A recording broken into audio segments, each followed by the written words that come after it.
Hi! இன்னைக்கு வந்து பார்த்தீங்கன்னா, எம்ஜிஆர் அவர்கள பத்தி அரிய தகவல்கள், சூப்பரான மேட்டர்லாம் உங்கள்ட்ட நான் ஷேர் பண்ண போறேன். இதுக்கு எல்லாத்துக்குமே வந்து ப்ரூஃப் இருக்கு. With evidence. எவிடன்ஸ் நீங்க தேடி பார்த்தீங்கன்னா கண்டிப்பா கிடைக்கும். அதுல வந்து ஃபர்ஸ்ட்டா என்ன அப்டின்னா, மேஜர் சுந்தரராஜன். அவங்க வந்து எம்ஜிஆர் பத்தி சொன்ன ஒரு விஷயத்த சொல்லப் போறேன். அது என்ன அப்டின்னு பார்த்தீங்கன்னா, அவங்க கூட நடிச்சுக்கிட்டு இருக்கும்போது வந்து, ஒரு நைட்டு 12 மணியாப்புல வந்து சாப்பிடுற சீன் வந்து எடுத்திருக்காங்க.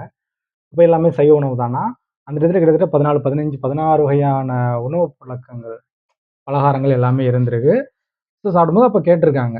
கேட்டுருக்காங்க எப்படின்னா, "எப்படி சார் எப்பவுமே நீங்க இந்த மாரி தான் சாப்பிடுவீங்களா?" அப்படின்ட்டு. ஏன் அப்படின்னா, அதுக்கு முன்னாடி ஒரு படத்துல வந்து சாப்பிடும்போது வந்து பார்த்தீங்கன்னா, அதே எப்படி சொல்றதுன்னா, அவ்வளோ பலகாரங்கள் இருந்திருக்கு. அத பார்த்துட்டு தான் இவங்க வந்து கேட்டுருக்காங்க. யாரு? மேஜர் சுந்தரராஜன். அவங்க கேட்கும்போது, இப்ப என்ன அப்படின்னு கேட்டீங்கன்னா, அதுக்கு எம்ஜிஆர்ட்ட இருந்து வந்த பதில் என்ன அப்படின்னு கேட்டீங்கன்னா, "நான் வந்து சுட்ட அப்பளம், கூழு இருந்தா கூட நான் வந்து சாப்பிட்டுக்குவேன். என்னைய வந்து எங்க அம்மா என்னைய அப்படித்தான் வளர்த்துருக்காங்க. வெறும் ஈர தண்ணீய கொண்டு வயித்துல போட்டு தூங்குற அளவுக்கு கூட இருந்திருக்காங்க. ஆனா எதுனாலும் வந்து நான் அக்செப்ட் பண்ணிக்கக்கூடிய ஆளு அப்படின்னு சொல்லி சொல்லியிருக்கிறாங்க. ஒரு மனிதன் வந்து ஹார்ட் ஒர்க் பண்ணி ஜெயிச்சு ஒரு இடத்துக்கு பிளேஸ்ல போய் உட்கார்ந்தா, எந்த அளவுக்கு இருக்கணும் அப்படின்றதுக்கு எம்ஜிஆர் அவர்கள் வந்து ஒரு பெஸ்ட் எக்ஸாம்பிள் அப்படின்னே சொல்லலாம். சேம் பெர்சன்ஸ் வந்து இன்னொரு இன்சிடென்ட். அதுவும் மேஜர் சுந்தரராஜன் தான். இது அவங்களுடைய பழைய இன்டர்வியூல வந்து எடுத்து பார்த்தீங்கன்னா, இந்த இது இருக்குது. அது எனக்கு ரொம்ப புடிச்ச விஷயம் தான். அது என்ன அப்டின்னா, எம்ஜிஆர் அம்மா அவங்க வந்து சிவாஜி அவர்கள் வராம, அவங்க அந்த இடத்துல ஸ்டார்ட்டிங் ஸ்டேஜ்ல இருப்பாங்க இல்லையா? அவர் வராம இவருக்கு ஃபுட் போடாம இருந்திருக்காங்க. அந்த மலையாளத்துல அந்த வார்த்தைய அவங்க அப்படிதான் பயன்படுத்தினாங்க. எப்டின்னா, "அம்மா வயிறு பசிக்குமா?" அப்படின்னு சொல்லிட்டு மலையாளத்துல சொல்லியிருப்பாங்க போல. சொன்னதுக்கு, "இரு கணேசன் வரட்டும்" அப்படின்னு சொல்லி வெயிட் பண்ண வச்சிருக்காங்க. வர வச்சு தான் குடுத்துருக்காங்க. இத மேஜர் சுந்தரராஜன் அவர்கள் வந்து பேசுறாங்க. இது வந்து எம்ஜிஆர் போய் மேஜர் அவங்கட்ட சொல்லல. நல்லா நோட் பண்ணிக்கோங்க. இத வந்து சிவாஜி தான் என்ட்ட சொன்னாரு. எம்ஜிஆர் சொல்லல இந்த விஷயத்த அப்டின்ட்டு. அப்போ இத பார்க்கும்போது வந்து அவங்களுடைய நட்பு, பழக்கவழக்கங்கள தாண்டி வந்து எப்படி சொல்றது? லைட் ஆஃப் டேர்ம்ஸ்ன்னு சொல்லுவாங்க இல்லையா? ஒவ்வொருத்தரோட லைஃப்ல ஒரு விஷயம் டேர்னிங்ஸா இருந்திருக்கும். அதுல இத பார்க்கும்போது வந்து நமக்கு ரொம்ப மகிழ்ச்சியா இருக்குது. ஸோ இந்த நியூஸ் வந்து நான் ஷேர் பண்றேன். அத பார்த்துட்டு அப்படிங்கும்போது எனக்கும் அதுல வந்து ரொம்ப ஹேப்பி தான். மனப்பூர்வமான ஒரு விஷயம் சொல்லுவோம்ல, அந்த மாரி தான். எனக்கு இந்த ஃபீல் ஆச்சு. அதுக்கப்புறம் பார்த்தீங்கன்னா, இது கொஞ்சம் சுவாரஸ்யமான விஷயம் அடுத்து சொல்லப் போறது. பாக்யராஜ் அவர்கள் சரிங்களா? அவங்களே இத வந்து சொல்லியிருக்கிறாங்க. பாக்யராஜ் அவர்கள் வந்து பார்த்தீங்கன்னா, ஒரு எந்த அளவுக்கு ஒரு உயரமான டைரக்டர் அப்படின்னு இப்ப உங்களுக்கு தெரியும். அவங்க ஆரம்ப கட்டத்துல வந்தவுடனே சொல்லப் போனோம்னா, எம்ஜிஆர் அவர்களுடைய ப்ராப்பரா சொன்ன ஒரு விஷயம் ஒண்ணு இருக்குது. என்னன்னா, அவர்தான் அவருடைய கலை உலக வாரிசு அப்படின்னு சொல்லியிருக்காரு. இப்ப வாரேன் பாயிண்ட்டுக்கு. இந்த பாயிண்ட்டுக்கும் இதுக்கும் செம்மையா கனெக்ட் ஆகும் அது. அவர் வந்து போயிட்டாரு. போனவுடனே தாத்தா அப்படின்னு சொல்லி குழந்தைய கூப்பிட்டுருக்கும் போல. அது கூட போய் "என்ன எனக்கு இப்படி சொல்லிட்டீங்க?" அப்படின்னு சொல்லிட்டு அங்க இருக்கிறவங்க வந்து பதறியிருக்காங்க. ஏன் அப்படின்னா, அவரு எனக்கு அப்பா மாரி, குழந்தைகளுக்கு தாத்தா தானே அப்படின்னு சொல்லும்போது, இத வந்து அவங்க அக்செப்ட் பண்ணல. அங்க இருந்தவங்க அக்செப்ட் பண்ணல. எம்ஜிஆர் வர்றதுக்கு முன்னாடி நடந்த கன்வர்சேஷன் மாரி தான் இது தெரியுது பேசும்போது. அத நான் கேட்டேன். அப்ப என்ன அப்படின்னா, இப்போ வந்து என்னதுக்கு காரணம் சொல்லிட்டாங்க. இந்த மாரி மாமான்னு சொல்லுவாங்க, அங்கிள்ன்னு சொல்லுவாங்க அவர. ஸோ அண்ணன்னு சொல்லுவாங்க. இந்த மாரி யாரும் சொன்னதில்ல அப்படின்ட்டு. இதுக்கப்புறம் தான் ட்விஸ்ட்டே இருக்குது. ஒரு செம்ம கதை இது. ரியல் லைஃப்ல அவங்க லைஃப்ல நடந்தது. நான் சொல்லப் போறது இப்ப அந்த கதைய தான் சொல்றேன். நடந்த இன்சிடென்ட்ட. அப்போ என்ன அப்டின்னா, இப்போ வந்துட்டாங்க. இப்போ வந்து பார்த்த உடனே இவங்க சொல்லக்கூடாது, வைக்கூடாதெல்லாம் கேட்டுட்டு, குழந்தைக்கு என்ன தெரியும் அப்டின்னு ஒண்ணு இருக்கு இல்லையா? அப்படியே போயிட்டு சொல்லிட்டாங்க. என்னன்னா தாத்தா, எம்ஜிஆர் தாத்தா அப்டின்ட்டு குழந்தை பேசிருது. அப்ப பேசுனதுக்கு பிறகு இந்த இடத்துல வந்து ஒரு விஷயத்த பார்க்கணும். என்ன அப்டின்னா, அத பார்த்துட்டு அவரு கண்ணு கலங்கி, எம்ஜிஆர் அவர்கள் வந்து அந்த ஒரு உணர்வுபூர்வமான அன்பளிப்போட ஒரு கட்டிப்பிடித்தல் நடக்கும் இல்லையா? அப்படி பாசமா பேத்திய கொஞ்சுற அளவுக்கு அந்த இன்சிடென்ட் நடந்திருக்கு. இத வந்து அவங்க ஷேர் பண்ணியிருக்காங்க பாக்யராஜ் அவர்கள். அப்போ இத பார்க்கும்போது எல்லாருக்கும் இந்த குடுப்பன கிடைக்காது இல்லையா? ஸோ அப்படி ஒரு விஷயம் நடந்திருக்கு. இப்ப என்ன அப்படின்னா, இதெல்லாம் முடிஞ்சு போச்சு. இது எப்படி ஆயிப்போச்சு பாருங்க. அவர வந்து தாத்தான்னு சொல்லக்கூடாதுன்னு சொல்லி ஒரு பக்கம் பேசுறது வைக்கிறத தாண்டி, குழந்தை அறியாம கூப்ட்டுருக்கு. அதுக்கு என்ன தோணுதோ மனசுல இருந்து தானே குழந்தைகள் வெளிப்படுத்துவாங்க. அதுக்கப்புறம் என்ன நடந்திருக்கு? அத அன்போட ஏத்துக்கிறது. ஏஜ் ஆயிருச்சு அந்த டயத்துல. அப்போ இவ்ளோ விஷயங்கள் நடந்து இதுக்கப்புறம் தான் ஒரு இந்த இந்த எண்ட் இருக்கு இல்லையா? செம்ம எண்டா இருக்கும் அந்த ஸ்டோரில. வந்ததுக்கப்புறம் வந்து அவங்க வந்தோனே செயின் போடுறது பிளானா. நல்லா நோட் பண்ணிக்கங்க. செயின் போடுறது பிளானு. வள்ளல் போட்டா நார்மலா போடுவாப்புலயா? தங்க செயின் தானே இருக்கும் கண்டிப்பா. தங்கமா, வெள்ளி எதுவா இருந்தாலும் அந்த அன்பு அதிகம். பட் அவங்க என்ன பண்ணியிருப்பாங்கன்னு நமக்கு தெரியும். கண்டிப்பா அதான் நடந்திருக்கும். அப்ப இப்போ வந்து பையில தான் இருக்கு. ஜிப்பா போட்டிருப்பாரா, இல்ல பை இருக்குன்னு வச்சுக்கோங்களேன்.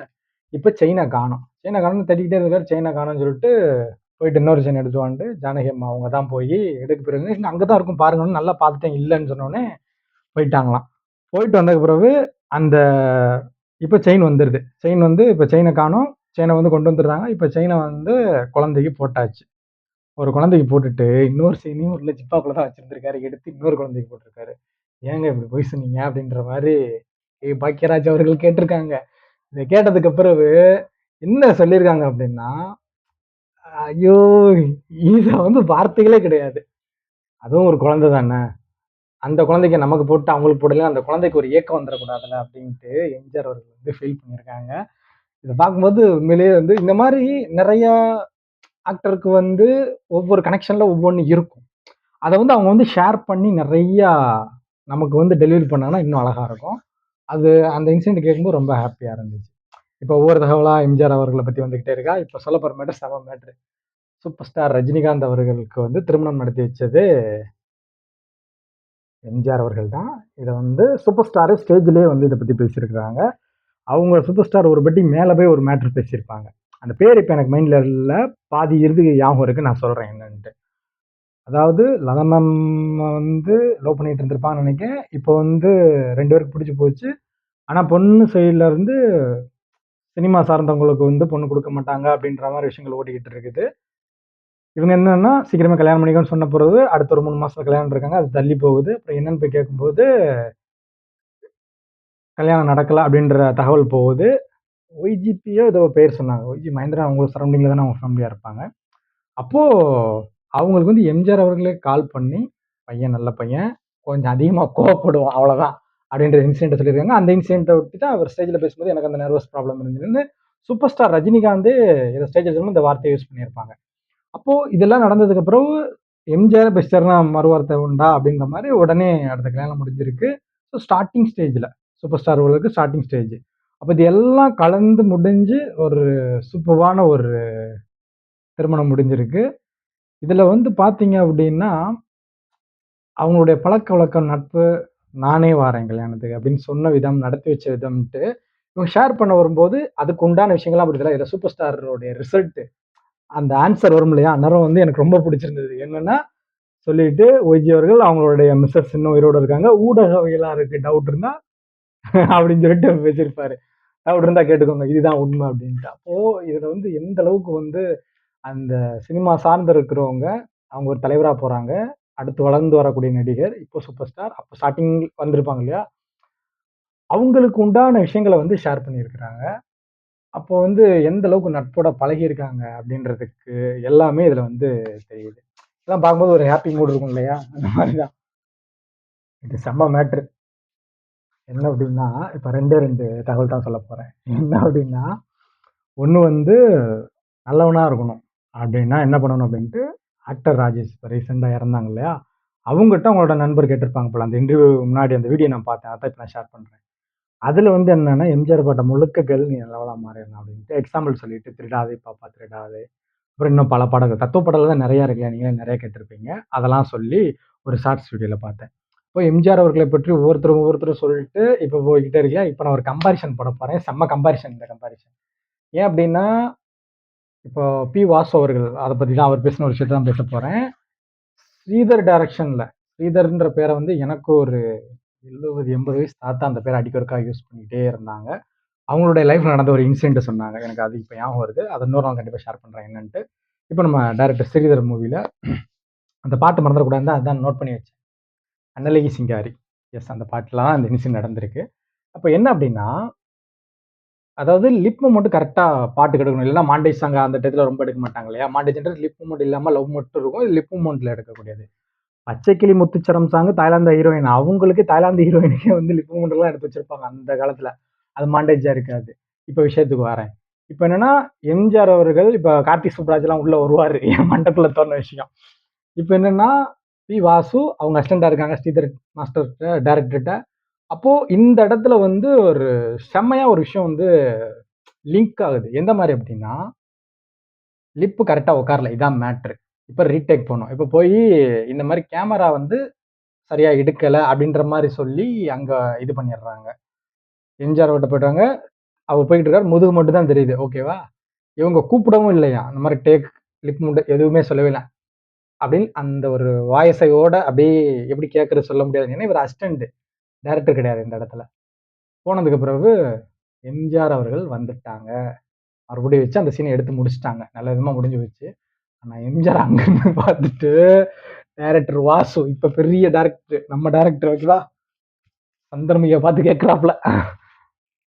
இப்ப லிப் ஓகேவா? அப்படின்னு கேட்டிருக்காப்ல. இவரு பதறிட்டாப்ல. ஏன்னா இவர் அப்போ அசிஸ்டன்டா இருந்திருக்காங்க. பி. வாசு அவர்கள் வந்து அசிஸ்டன்டா இருந்திருக்காங்க. இப்போ வந்து இவரு ஆடி போயிட்டாராம். இது அவரே பேசியிருக்காரு. அந்த வீடியோ நான் பார்த்தேன். அதான் உங்கட்ட ஷேர் பண்றேன். எந்த மாரி அப்டின்னா, ஏங்க அவரு திரும்பியே பார்க்கவே இல்லங்க. ரீசனும் வந்து கேமரா சரியில்ல அப்டின்ற மாரி தான் சொன்னோம். அவரு எப்படி தெரிஞ்சிருக்குன்னு அவருக்குன்னு சொல்லுவாங்கல்ல, முதுகுலயா கண்ணு இருக்குன்னு சொல்லுவாங்க இல்லையா? பின்னாடில இருக்கவங்க எப்படி தெரிஞ்சுதுன்னே தெரியல. அப்புறம் நான் வந்து ஆடி போய் கேட்டேன். இல்ல அப்படியே ஒரு செகண்ட் திரும்பி பார்க்கும்போது, "நீ மட்டும் தான் இப்டி இப்டின்னு கையாட்டிட்டு இருந்த. அப்பவே கண்டுபிடிச்சுட்டேன் நானு. எனக்கு ஒரு டவுட் இருந்துச்சு" அப்டின்னாங்க. ஸோ இந்த மேட்டர பார்க்கும்போது, அப்படியே பேட்டைக்கு போங்க. பேட்டையில வந்து ஒரு டயலாக் வரும் இல்லையா? சூப்பர் ஸ்டார் வந்து இப்டி கைய வச்சுக்கிட்டு, இப்டி இருக்கும்போது ஒண்ணு வரும் இல்லையா? அந்த சீன் தான். அந்த சீன்ல வருமே. ம். சம்பகாரம் எங்க இருந்தாலும் நம்மள பார்த்துட்டே இருப்பாப்லன்னு ஒரு பால் வரும் கரெக்ட்டா பிடிக்கிற மாரி. அதையும் இதையும் இப்ப மேட்ச் பண்ணி பாருங்க. கரெக்ட் ஆகுதா? இதுதான் மேட்ரு. இப்போ வந்து வீடியோ 10 நிமிஷம் தாண்டி போனாலும் நான் உங்களுக்கு இன்னொரு செம்ம மேட்ரு சொல்லிட்டு இருக்கேன். சொல்றேன். என்னன்னா, வாலி அவர்கள். என்ன அப்டின்னா, வாலி அவர்கள் வந்து போறாங்க. தோட்டத்துலருந்து சாப்பாடு வந்துருது. போய் பார்த்து பேசிட்டே இருக்கும்போது, புடிச்சு வம்படியா உட்கார வைக்கிறாங்க. யாரு எம்ஜிஆர் அவர்கள் சாப்பிட்டு தான் போகணும் அப்படின்ட்டு. எனி டைம் 15 பேர் 20 பேருக்கு சாப்பாடு வந்துகிட்டே இருக்கும் தோட்டத்துல. அந்த மாரி நான் போயிருந்த ஒரு விஷயமா, அப்போ இப்படி நடந்துச்சு அப்படின்னு சொன்னோனே, அப்போ சுத்தி யார் யார் இருக்கிறாங்க அப்படின்றதையும் ஷேர் பண்றாங்க. லதா அவர்கள் இருந்தாங்க அவங்கவங்க அப்படின்ட்டு. யார் யாரெல்லாம் இருந்தாங்க அப்படின்னு சொல்லிட்டு, அந்த விஷயத்த ஷேர் பண்றாங்க. இப்ப சாப்பிட வைக்கும்போது இருங்க இருங்க அந்த ஹோட்டல்ல போய் நான் போய் பாகவதர்ன்னு ஒரு கேரக்டர் இருந்திருப்பார் போல. அவங்கள போய் நான் சாப்பிட விட்டு அந்த பாகவதர்ல இந்த வேற பாகவதரா தான் இருக்கும்னு நெனைக்கிறேன். ஸோ இவர் கூட வந்து ஒரு லிரிசிஸ்ட்ன்னு நெனைக்கிறேன் ஐ திங்க். இல்லன்னா உங்களோட ஃப்ரெண்ட்ஸா இருக்கலாம். போயி உட்டுட்டு வந்துடுறேன்னு சொல்லும்போது, அவரு நேரா வெளில வந்துட்டாராம். அதிலயே தெரியுது அப்போ வாலி அவர்களே உட்காருங்க. நான் போய் கூட்டு வரேன்ட்டு தான் நடந்திருக்கணும். போயிட்டு கூட்டம் அப்படி இப்படின்னு இருக்கும் இல்லையா? யார் வாலி கூட வந்த பாகவதரு அப்படின்னு கேட்டிருக்காப்லயா, அவரு மரத்துக்கு மேல வந்துகிட்டு தொங்கியிருக்காரு அப்படின்னு சொல்லி, இத வாலி அவர்களோட இன்டர்வியூலயே சொல்லியிருக்காங்க. அவரு வெட எடுத்து போயிட்டாரு அப்படின்ட்டு. அப்புறம் கூட்டு வந்து லதா பக்கத்துல உட்காந்துருந்தாங்க. அவங்கள அங்க போய் உட்காருங்கன்ட்டு ஆப்போசிட்ல மாத்தி வச்சிருப்பானுங்க. அவர் பக்கத்திலேயே உட்கார வச்சு அன்னைக்கு சாப்பாடு போட்டாங்க அப்படின்ட்டு. ஸோ இதெல்லாம் கேட்கும்போது, ஒரு நபர் வந்து எந்த அளவுக்கு வெளிப்படையா, எந்த அளவுக்கு அன்பா இருந்தா வந்து இது எல்லாமே சாத்தியம் அப்படின்றதுக்கு வந்து இது ஃபுல்லாவே எக்ஸாம்பிள். இப்ப நான் சொன்னதுல எல்லாமே வந்து முழுக்க முழுக்க எம்ஜிஆர் மற்ற நடிகர்களுடன். எம்ஜிஆர் சினிமா சார்ந்து மற்றவர்களுடன் இருந்த இன்சிடென்ட் ஃபுல்லா நான் ஷேர் பண்ணியிருக்கேன். இது எல்லாமே உண்மை. இது எல்லாமே அவங்கவங்க ஷேர் பண்ண வீடியோஸே இருக்கு. நீங்க பார்த்து என்ஜாய் பண்ணலாம். இத ஃபுல்லா நான் கலெக்ட் பண்ணி குடுத்து உங்களுக்கு ஒரே வீடியோல குடுத்துருக்கேன். இந்த வீடியோ உங்களுக்கு கண்டிப்பா புடிச்சிருக்கும்னு நெனைக்கிறேன். ஓகே. மீண்டும் ஒரு நல்ல வீடியோல நம்ம சந்திக்கலாம். பாய்.